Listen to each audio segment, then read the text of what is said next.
Welcome to another episode of the Always Be Testing podcast. I'm your host, DeGrange, and I'm thrilled to talk to Ely Lerner today. Eli, how are you?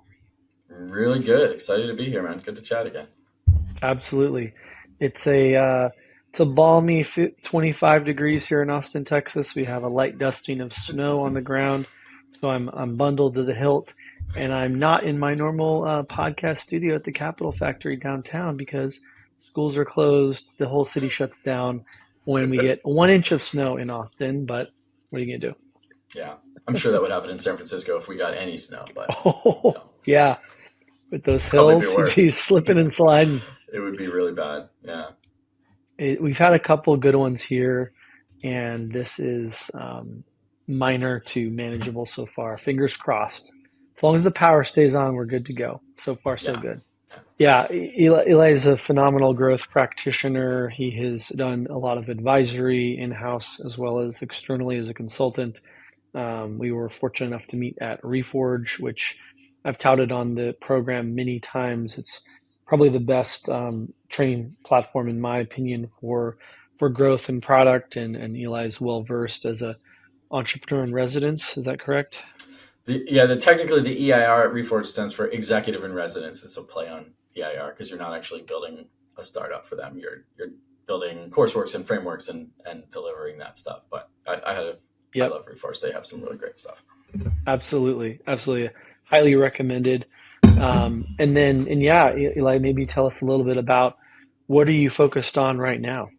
Yeah. So last maybe 3.5 years coming up now, I've been doing this sort of full-time hands-on advising practice, which honestly I love. Like it's been a bit of a journey of finding product market fit for the product that is me. And so it's been iterative over time, but um, I can tell you a little bit about kind of like maybe even what I mean when I say advising, because I think one of the things I see is like people use advising, consulting, coaching, all these different words, and they all mean different things. And so maybe the framework that's in my head basically is really advising you is all about teach to fish. And then you have this line where when you cross that line, you're in consulting, like, fractional, interim, full time, where you're actually owning delivery.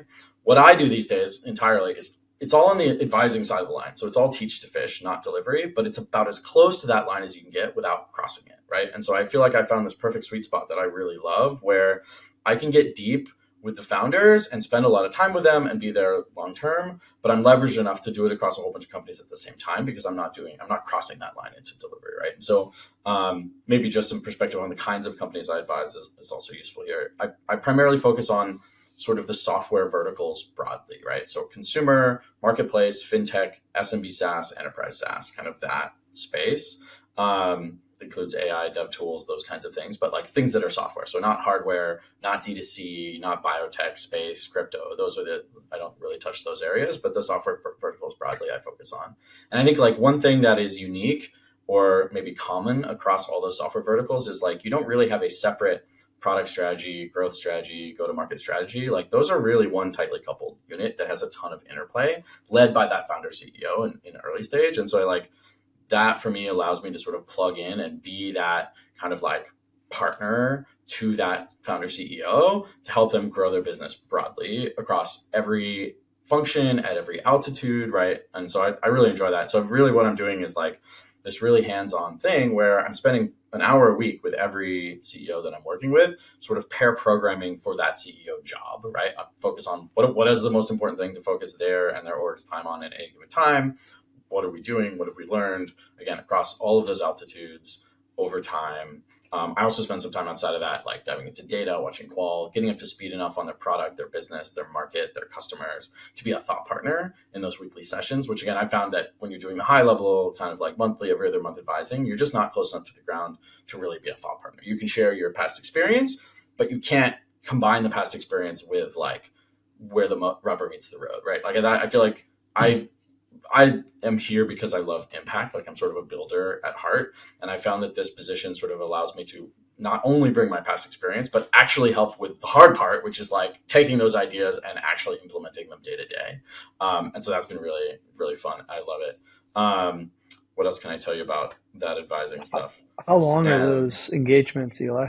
Yeah, I mean, typically? they're essentially indefinite, right? Like at the highest level, again, because I'm not coming in to help with a particular project. Like CEOs are bringing me in because they want to grow their business faster, which is your job as the CEO of a company.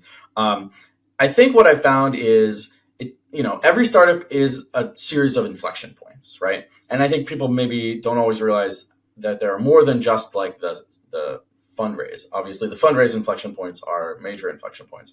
But there tends to be actually a number even in between the fundraises where like what got you here won't get you there. And so I really, as I've been doing this over the last few years, have had this like meta realization that at the end of the day, one of the big things I'm doing is helping people like cross the threshold at each of these inflection points. And so I think like again, like most of my engagements tend to either be like one inflection point, and so maybe in the like 3 to 6 months range, or like by the time we get through one inflection point, we're getting to the next inflection point. And we just keep going, and so there's a bunch that I've been ongoing for a really long time, which again is also really great for that like long term learning of like and you learn when you're an operator, but I found that this like perfect balance of hands-on advising has allowed me to even have an exponentially faster learning curve because I'm close enough to the ground and there for a long enough time to really see what's going on. And then I'm doing it with 8 companies at the same time. And so like the pattern matching between the companies is just awesome. Um, yeah, maybe that's I a like the summary. idea of hands-on advising, and it's really it makes a lot of sense for so many reasons. I think there's obviously data and reality and existing wins and information to support that model, but to feel and actually be in the trenches with the founder and with the team, to be well immersed in their data and their competitive set and their challenges, just it sounds obvious, but it seems like such a smart way to go about any kind of engagement like this. Yeah, no, I love it. It's a fairly nascent idea, but I think more people are doing it. There's a handful of us in the Reforge kind of EAR partner network. They're all doing sort of our own flavor of it. But I do think more people will be doing this as we go forward because again, it's one like more fun and more impactful for somebody on my side, and more impactful and more valuable for the founder. And so I think you're going to see more people doing this Yeah. kind of thing. Are there, without giving us like the whole story, which is probably, a little detailed and you don't want to share like a specific data, but is there a couple examples where you're like, wow, that was amazing. I was able to kind of align, come in, guide them in the right direction. They were able to kind of deliver. We saw this, huge impact. Can you kind of speak to a little bit of the impact side of what you do? Because I think the common notion is like, oh, you're an advisor, you're a consultant. You're basically just giving people these like coaching tips, and it's like Right. not necessarily the case, especially with your focus. Yeah, no, I think that's totally right. Right. I mean, I'll also answer your question, but I think you hit on something important here, right? Which is part of the reason I don't like doing high level advising because you get in this place where you're like, I'm going to hand you a bunch of ideas and concepts, and then probably nothing is going to come out of it. Like that's what happens a lot, right? And again, for me, like I I do this because I want to have impact, both on the founders themselves and their teams and their customers and the businesses. Like that's why I'm there. And so I feel like when I'm actually here, like I can actually help drive that impact in a much more sort of hands-on way. Yeah, I haven't done a reflection exercise to see like what are the most common from a numbers point of view, but just off the top of my head, like I do think a situation that's happened pretty commonly is maybe like one of the mid early kinds of inflection points is this inflection point where a product has some traction, but they've never really sort of bent that curve into hypergrowth, right? And what happens is like they'll get some early traction, they'll get some growth, they're feeling good, and then they start to plateau on that because they haven't really figured out a compounding way to grow the business. It also tends to correlate with like not fully understanding product market fit in all the different ways, and so we spend some time on that sometimes too. But like honestly, it's just like a version of that has come up a number of times is like activation as the lever, right? Like true activation in sort of the Reforged definition, which I don't think everybody is aware of, but I think is a very good definition. I kind of think about it as like capital A activation, is really going through like sign up, setup, which is all of the activities needed to like experience the core value of the product the first time. But then like truly going through those habit motions and building that habit around receiving the core value of that product basically as close to the natural frequency of need as possible, right? And again, this is something people at this point don't always understand, which is like, what is our share of voice, share of wallet? Like, what is the natural frequency for the problem that we are solving? And what percent of that are we actually capturing? Because again, what happens a lot is you get people that come in, they activate by sort of a traditional definition because they like got the core value one time, but you haven't really got them into that habit. You don't have high share of voice in terms of what percent of that natural frequency they're using your product to solve that problem. And so like they don't retain essentially, right? And again, like in a huge number of cases now, sometimes up to 50% of what people see as churn is actually just incomplete activation, right? And so a whole bunch of times now I've helped people really, again, and this can be the difference between a growth curve that has flattened out and one that starts sort of taking off again, right? And it's happened with a number of clients actually, with pretty like consumer SaaS and enterprise and all these different things, right? Actually, you see some pretty similar patterns across those. So That's fascinating, and just I I think there's the activation one is really fascinating. So mistaking churn for incomplete activation is one of the most like I don't think a lot of even growth learners and some growth practitioners probably don't even realize how big that is. Can you double click on that a little bit? Because that's really interesting. yeah, I mean, again, I think like it's true. It's like and again, and now I've worked across a huge number of businesses at many different stages across many verticals. It is probably one of the most common uh, unlocks is really like understanding what percent of your churn is true, sort of like fully activated, kept that habit for a consistent period of time, and then churned versus never fully activated, right? I think like again, we could go into this if you want, right? Like one of the things here that is really helpful is actually segmenting your measurement, right? Like really understand what that true capital A activation point looks like. Like what do you need to see in their early life cycle behavior to know that somebody is fully activated, where you're achieving a high percentage of share of voice with their natural need there. And you've seen that sort of correlate, like those early life cycle actions correlate with high long-term engagement and retention. So you know that if once they get to this point, like they're going to stick around pretty well. They are probably fully activated. And then have the split where you look at like, okay, what percent of people, new users, are we getting to that point? What are we not? And then of the people who get to that point, then we can look at their long tail churn, because long tail churn still happens, right? Yep. It's more likely to be external factors, though not always. Sometimes there are internal factors that affect it. And like tracking that churn as sort of true churn, right? This is true. Like these were activated, they were engaged, they were getting lots of value, and now they are churning out as one segment. And then the other segment is, again, like the set that is not fully activated is churning left and right. This is always what's happening. And Yeah, so for like sure. tracking those specifically as like, that's Yeah. actually your activation funnel. Like that's what you should be improving there. And when you do that, like Yeah. LTVs go up incredibly well. Like, right. Like Yeah. retention is your biggest leverage lever on business in general. Yeah. Right. And so Yeah. like, improving that activation so you get those people into the fully Yeah. activated set is really powerful. Okay. Okay. So let me throw one other thing here that I think is also fairly common, which is, and this goes back to this thing about not fully understanding your ICP. When you look at that segment of users who haven't fully activated, it is reasonably common, in my experience, for a not insignificant percent of them to be not ICP. Right. And so that's the other thing you need to do here is understand like, okay, given sort of the general product that we have today and like improvements that we can make, but not like substantially different product, what percent of these people who are not fully activating could we activate? Because some of them is actually, you're always going to require some non-ICP. But again, understanding the ones that don't activate as the subset that aren't ICP and adjusting your acquisition efforts to try to target more, like a higher percent of ICP also changes these metrics, right? It'll change that activation metric. It'll change the retention metric. It'll change LTV. And all you did was like adjust the mix of users that you're acquiring, right? And so I think that's the other thing to pay attention to here within that set of not fully activated. That's amazing. When you for users that are less for audience members that are less familiar with the great Reforge frameworks and definitions, Yeah. when you talk about activation versus like someone who's not fully activated, can you give like an example or a definition for folks? Yeah. So, I mean, again, I think like Maybe using an example of like a fitness app for simplicity here, like consumer fitness app, right? Where like you use the app to work out. I think a lot of sort of like lowercase a activation, the way that people have thought about it historically is I signed up, I went through the onboarding form. Some folks even think about that as activated, like they filled out the onboarding form, they filled out their profile, so they're activated. They'll measure that. Yeah. A maybe slightly better definition is like I did that and then I did a workout, right? Because until I do a workout, I've never really received the true value from your product, right?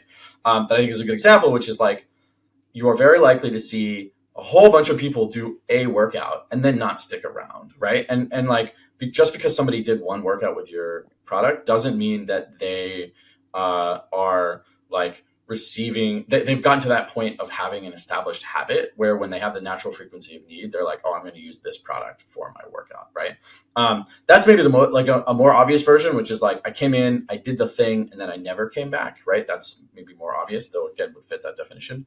A slightly less obvious version is where they stick around some for a little while, right? I think this is another one that people miss, where like you've got a product, they're using it some, they're probably not super high engaged, they're probably not using all of the different functionality, their frequency is not super high, and then they, after 3, 4, 5 months, you kind of like are losing more and more and more of those people. And so again, this is a situation where I don't know what's a good example here, but like entertainment app has more extremes, but let's use it because it's maybe the easiest, right? Which is like your natural frequency of need for entertainment is basically all the times you were bored and like sitting in line and whatever, right? And you're competing with TikTok and YouTube and Instagram and Netflix. It's a lot of competition in that space, Mm-hmm. right? But I think that like understanding for your users, if they're only coming in once a week, but the natural frequency of need is daily, that's a really good sign that like they're not fully activated, right? Your share of voice in terms of that natural frequency is pretty low for most of those users. And what is very likely to happen is they're just not going to they don't really have a habit established, right? Like, folks are probably fairly familiar with Near's book, Hooked or whatever, right? Of this like trigger response thing. It's the same idea, right? What you want to have is a place where when they have the need, their brain goes, oh yeah, when I have this need, I use this app, right? Every single time. Like that's what a habit looks like. And so that's what you're trying to get to that place, right? And again, it depends on, this is why understanding what the natural frequency of need is for different subsegments of your customer base is important, because in some situations, like the natural frequency is for this subset of users is lower than the natural frequency for this subset of users. Maybe just an aside here, like if there is some sets of users where the natural frequency is less than like monthly or even around once a month, that's a danger zone for frequency in general. Like even if you're getting 100% of their natural frequency, it's a very low frequency need. And so if you have a different subsegment that has a higher frequency need, that's probably a better ICP to start with, because you're much more likely to be able to build a habit when the natural frequency is weekly or better, right? Yeah. Do you have some things that you've seen work well in terms of gathering that natural frequency accurately with subsets of customers or prospective customers to define and ensure that you're kind of on a good trajectory with that ICP when working with the brand? Yeah, that's a great question. I think there are a few different tools that can be helpful here. I do like moving to up level it slightly, and then I'll also answer that question. But like, I think one of the most important first steps in this sort of like diagnosing the leverage in activation is this sort of like qual quant ship loop that can be really useful, which is like start with qual, like go talk to even a handful of customers that look like your ICP from what you can tell, like aren't totally off the rails, and have like gotten reasonably far down, like they set up their thing, they got the experience some, but they aren't at that full activation place, right? And when you're talking to those users, you're basically looking for one of essentially 3 plus or minus 1 things in terms of categorizing them. So the first one that I help folks with is essentially like positioning understanding gap, right? And so like this is somebody who has the problem that your product is solving. Your solution would work for their kind of like given instance of that. But either they don't understand that your product solves that problem, and or they don't understand that they have the problem, or they don't understand that it solves it, or they don't understand how to get it to solve it, right? So this is sort of like your first bucket of gap. Your second bucket of gap is a solution gap. And so these are the people that have the problem that your product solves, But because of some specific nuance of their need, the way that your product works today doesn't quite solve the problem for them, right? So that's the second bucket. The third bucket is problem gap. And so within problem gap, these are people who don't have the problem, like the core problem that your product is solving. There's sort of two subtypes of problem gap. One is people who don't have the problem and don't really even have an adjacent problem. Those are just not ICP. Like, where you should be counting them as not ICP through your funnel. You should be measuring them separately. Don't like make your data noisier later in the funnel because you're counting those people. Like, they're not a good fit for your product. They're clearly not ICP. The one that might be interesting here is they don't have the problem your product solves, but they have an adjacent problem that is close enough where, again, sort of small improvements to how your product works could actually expand product market fit. Sometimes these are called near adjacent users, right? They're not exactly in the current ICP because your product doesn't yet solve it, but they're close enough that actually some expansion into near ICP could help them, right? And so I think this can be really useful for because basically every single person you talk to will fall into one of these buckets. This is an exhaustive list of potential situations, right? And so understanding kind of like how much of it is in each of these buckets and then focusing on those to try to improve that can be really powerful. Related to that is the question that you asked, right, which is about natural frequency. So as you're doing that qual and then the subsequent quant on top, usually, again, you'll do a handful of things, kind of like conversations first, and then based on what you learn, survey or in-app survey can be a useful way to kind of size the things that you found qualitatively within the user base. The third lever is ship, which is, again, ideally trying to find things that are small and you can ship very quickly that will also sort of help prove or disprove some of the hypotheses you're learning qualitatively. When you're having those conversations, though, like the other thing you were doing is really like you're doing a generative qual. You're trying to understand that person holistically, who they are, what their needs are, what their life looks like. Maybe I'll talk about consumer here. It's similar in B2B, but with the added like the dynamics of the business, obviously in B2B. And in doing that, like you're going to want to understand like, okay, what problem, like what flavor of this problem do you have? How often are you having it? Right? Like that's what you're looking for. Like how often do you have this problem? And then like, one thing that can actually be really useful here, just another aside, but in case it's a useful tidbit for folks, is when you ask people generalizations, people are not very good at like assessing their past in aggregate. And so you get pretty inaccurate information when you're like, oh, how often do you have this problem or whatever? People don't know. Yeah. They don't think like that. Just a little tool here that can be really helpful is the like, walk me through the last 7 days. So again, not making people have to think and not making people have to make assumptions or generalizations. Just be like, let's just walk day by day through the last 7 days and you tell me everything that happened generally related to the kind of the problem that we're talking about, and just go every single one. And from that, you can actually get a really tight indication of like, how does this problem show up in their life? How frequently is it likely to show up? Like, how are they, when it does show up, what's happening for them? When do they come here? When do they not? Right. So anyway, that's super interesting. And to zoom out a bit for the audience, correct me if I'm wrong, but you're looking at seed up to Series B. Is that correct, or do you kind of go further up the food chain? Yeah, I work with, again, as we said, like it's all about a series of inflection points, and the inflection points start at the very beginning and they go basically forever, right? And so I think most of the clients that I work with are they've raised a seed through about Series C. Like that's kind of this like hypergrowth, right? Or like traction into hypergrowth set. I have recently started working with a small number of pre-seed clients, which is also really fun. And historically, I've even done a few in the much later stage where they're trying to sort of incubate their wave 2, right? Like their second horizon kind of thing. That's the one place where I will potentially advise a non-CEO founder. Like if you're doing that well in a later stage company, you have a GM type person with P&L responsibility for doing that 0 to 1 work. If you have that, I can plug in and sort of advise that person like I would a CEO in an earlier stage. Yeah, that's awesome. Yeah, that's great. And I think we can kind of jump back into some of those topics a little bit too. There's just so much within the growth stages and ecosystem.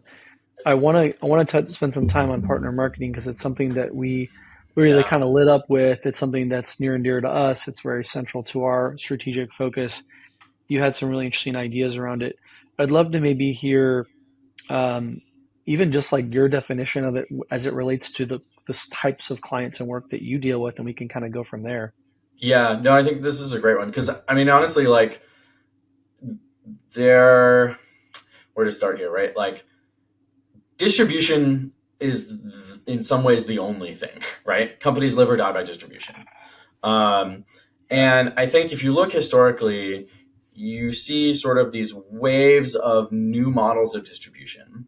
Whenever there's a wave of sort of a new model of distribution, you get a spike in really big, really valuable generational companies that get built during that window of new sort of arbitrageable distribution.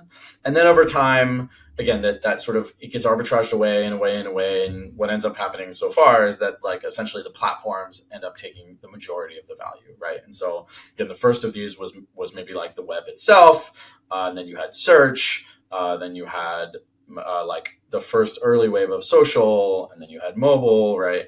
I think you once in a while still you're hearing folks who think that AI is sort of the newest one of these. I sort of disagree. I think AI and Gen AI and LLMs are super impactful in a lot of ways. As a distribution channel, I'm skeptical as like a new wave of distribution. But really, like if you look at it, we're for the most part, we don't have a distribution wave at the moment that really hasn't been fully arbitraged out. The one that I'm really excited about is maybe your area here, right? Which is like influencers broadly, and we can define some of these terms, but like I think there's a lot of potential in this space of especially when we're talking about sort of like what are generally considered micro influencers, right? Like I don't know exactly the definitions, but like 100,000 to a million, like that sort of million, 100,000 to a million followers kind of middle segment. Because I think what we've seen a lot over the past 5 years is like a huge growth in the number of people in this segment where they have like reasonably large, really highly engaged, really targeted audiences. And like struggle to make any money. A lot of people in that range still have day jobs, right? Because the platforms, again, eat all the value. And so like, if you're not these sort of like top 1% influencers, there's a ton of people that are really struggling to monetize at all. This to me is a really interesting, and I've worked with some folks on really interesting stuff in this space, but like thinking about kind of like what looks like one of these waves of distribution where there is potential and there is unlock there. Like this to me feels like it has some of the shapes of that, and we're starting to see some of that where again like you've got this set of people who have amazing audience, highly engaged audience, but are struggling to monetize, and then you have companies and brands and that want to reach those people. When you can find synergistic ways to work together, that are ideally not, like your sort of least synergy version of that is the like very transactional, I give you $3,000, you make 3 posts on your Instagram to hawk my product, and that's it, or whatever. Sometimes that works, and especially if your LTVs are high and you find the right people, like that can work. But the more synergy, the more incentive alignment you get between the company and the influencer in that space, the more sort of like win-win value there is there, where things that are good for both of you kind of can help both businesses. So maybe I'll I pause love there, that. but that some thoughts on. I I love that so much. There's so much that it's just exactly hitting on what we're seeing in the data, what we've observed, and a lot of trends that go even beyond marketing or performance marketing that people are picking up on and taking advantage of. I mean, Yeah. the examples are everywhere. Mm-hmm. Our observation is like we're sort of in this dearth of trust era where there's this big trust gap. These influencers that you're alluding to, whether you call them micro or medium, are stepping in. They're adding authenticity. They're adding trust. They're validating in a way that other institutions and sources of information just are not as much anymore. Yep. Um, and so I love to hear what you're saying there. And I think it's a kind of a wild notion, an exciting one to think of these huge waves of distribution that people like Benedict Adams talk about, Stratechery talks about, all the interesting thinkers of our time, Reforge, yourself, and yet here you are considering, is influencer that next, wave of distribution? I think there's a really compelling case to be made for that. We're obviously betting on that heavily and observing and thinking about it a lot. I kind of joke with people like, is influencers the new oil? It's a total joking phrase and silly, but the provocativeness is sort of half correct in that look at Marquise Brownlee, who basically signed a deal, like he can kind of make or break brands, almost like that's been talked about actively on social. Yeah. He's like careful and cognizant of that. You have him making pretty bold, assessments of Apple or Samsung or Tesla. Um, you see him getting basically partnered heavily with Ridge Wallets, a prominent D2C, very sophisticated performance marketer that's spending a lot of money. You see Hexclad following suit, or perhaps even before, he was more the innovator with Right. Hexclad and Gordon Ramsay, right? So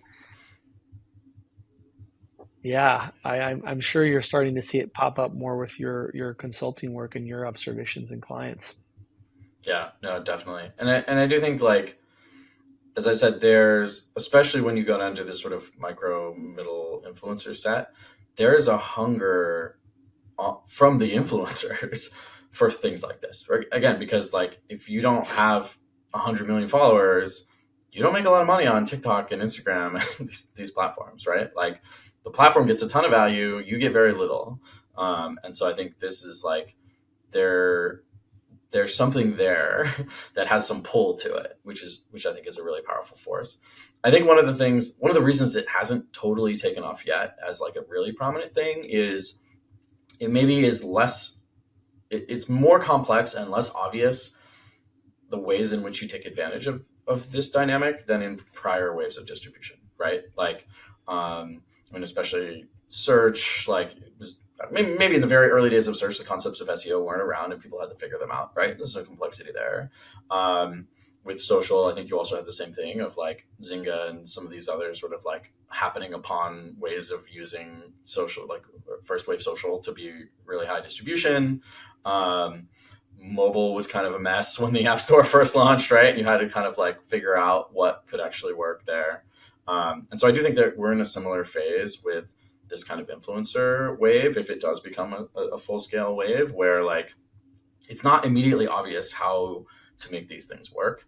And I think they're less rinse repeat actually than in some of the prior waves of distribution because like the value exchange, maybe just again another side here, but like the one of the ways I think about it is like you take your, I have 500,000 followers, like a lifestyle influencer, TikTok, YouTube. I probably do most of the channels. I don't make very much money. I maybe have like a bunch of link in bio affiliate link stuff that like doesn't do anything for me, right? I'm not really big enough to get like big brand sponsorships, right? And again, which makes sense. Like the big brands have trouble with influencers like this because they need a lot more reach, and like it's hard for them to work with all of these different people. And then of course the platform barely pays you anything.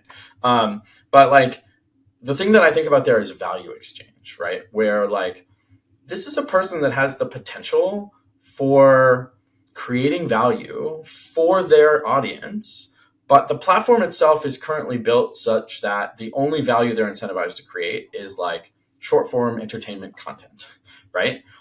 Because that's what the platform monetizes.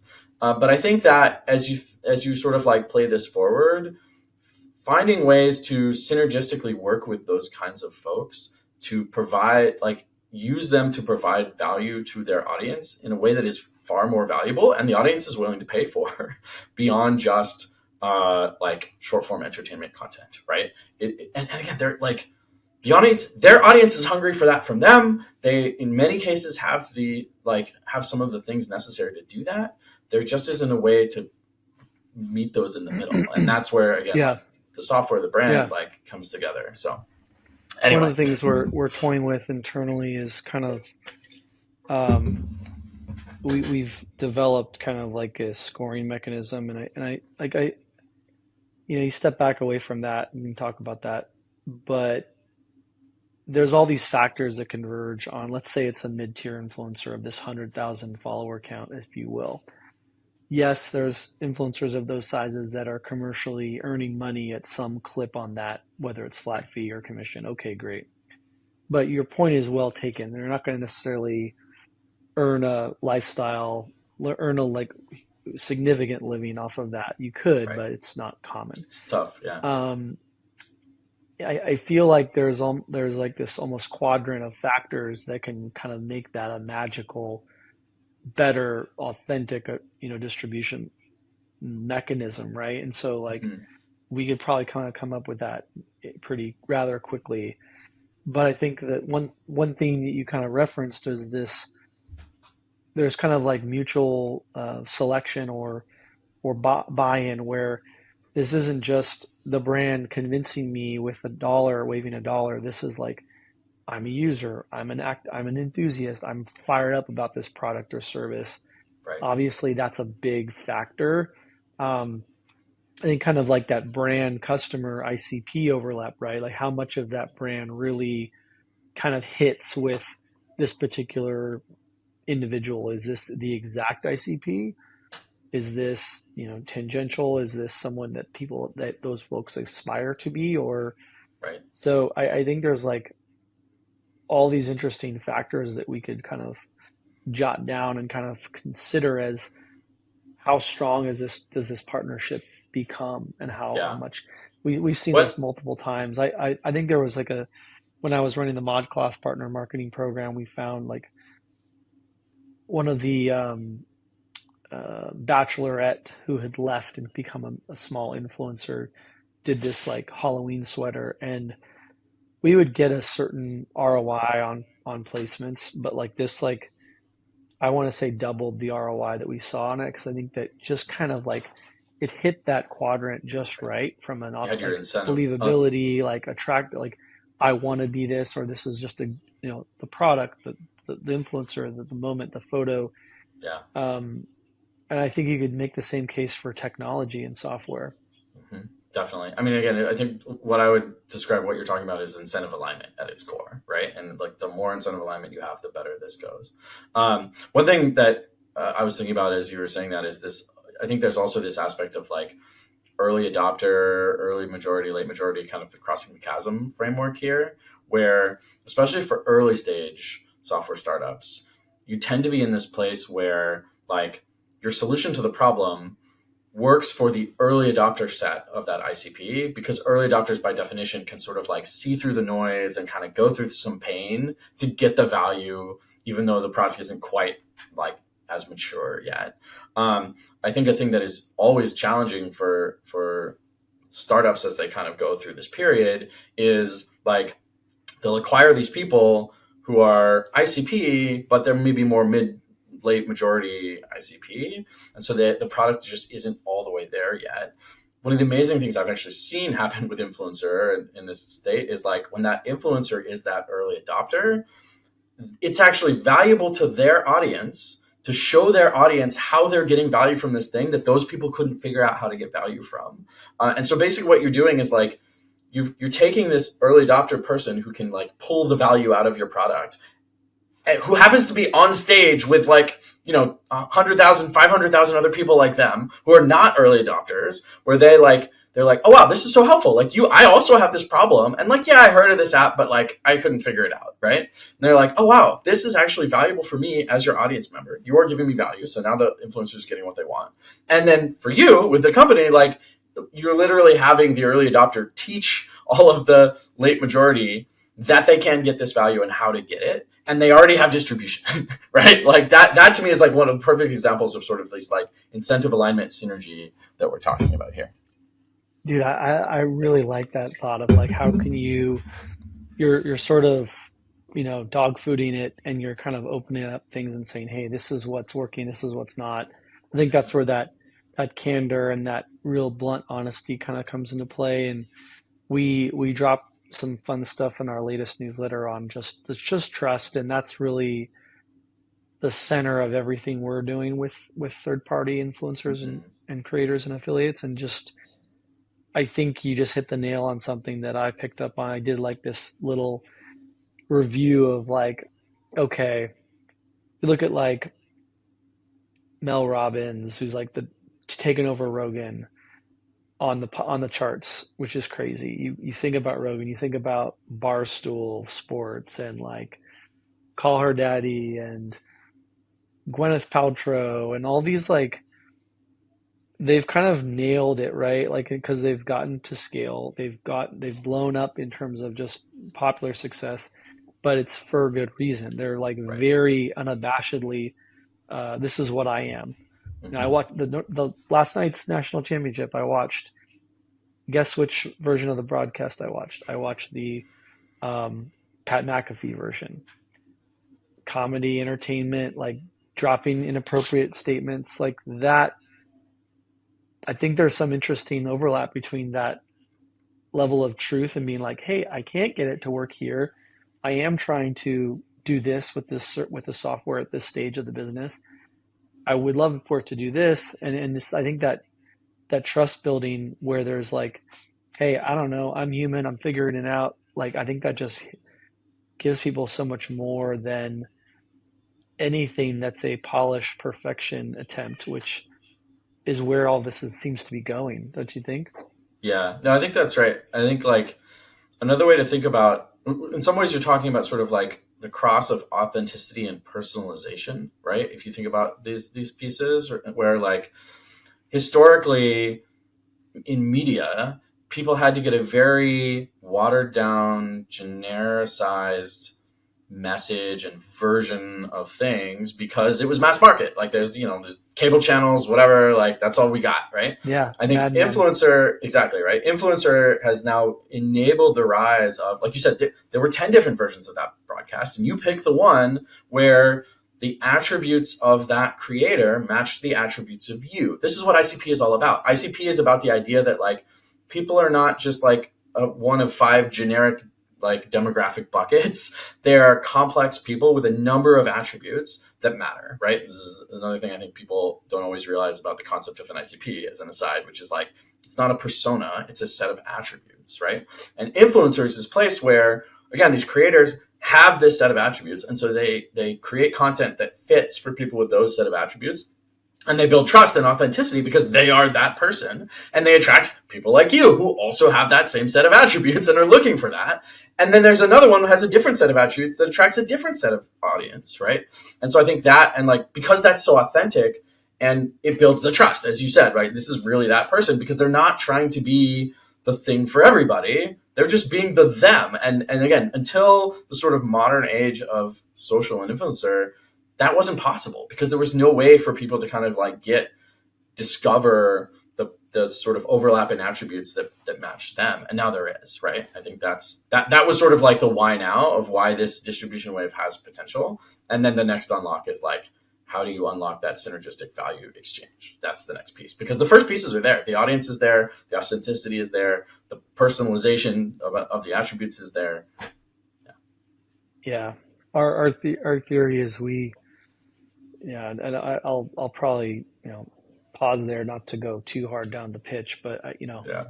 our theory is we can kind of do the work and systems and make sifting the gold through the sand to kind of make that model work, and we certainly have. But I think you do have a really good point that, and this goes back to my kind of where your theories and mine align very well, is that it is like very misunderstood. It's very hard to kind of wrap your head around, and it's a lot of labor, and in a tech centric world, in a more programmatic centric world, where we're trained to go with the platform and feed the Mm-hmm. algorithm and all of Right. that, and it's not quite that way, even though Yeah. obviously algorithms are at play for Yeah. the content itself. Right. But that's exactly right. Well, and again, like when you do that because it's the easiest, lowest friction path, but like there's no outsized distribution advantage there. It's been arbitraged out and the platform's taking Yeah, all of the value, right? And like, yes, there are yeah, businesses that can grow significantly on paid, but like only so far. yeah, yeah. And I think the irony is like there's this like mix of kind of organic and paid in the tactic, in the function of it. It kind of it goes beyond a channel strategy, and it kind of like there's tech partnerships, which is sort of almost a different beast. Mm-hmm. Yeah. The API connections and distribution that way, which, Mm-hmm. but there's something kind of magic about how those all kind of intertwine. Yeah. No, I mean If you're this thinking about a massive partner program.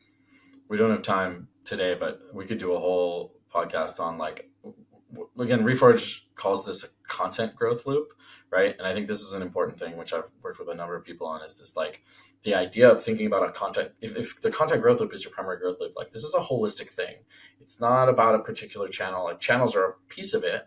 It's not just about content strategy, right? Like maybe your legs of the stool here are like the content strategy, the audience strategy, both earned audience and sort of borrowed audience in these synergistic things, and the distribution strategy, and like all of those different pieces together to drive this kind of like compounding loop via content. But again, it's not just a TikTok strategy. It's not like, it's a more holistic thing. So yeah, that would be a good second episode on Yeah, this stuff.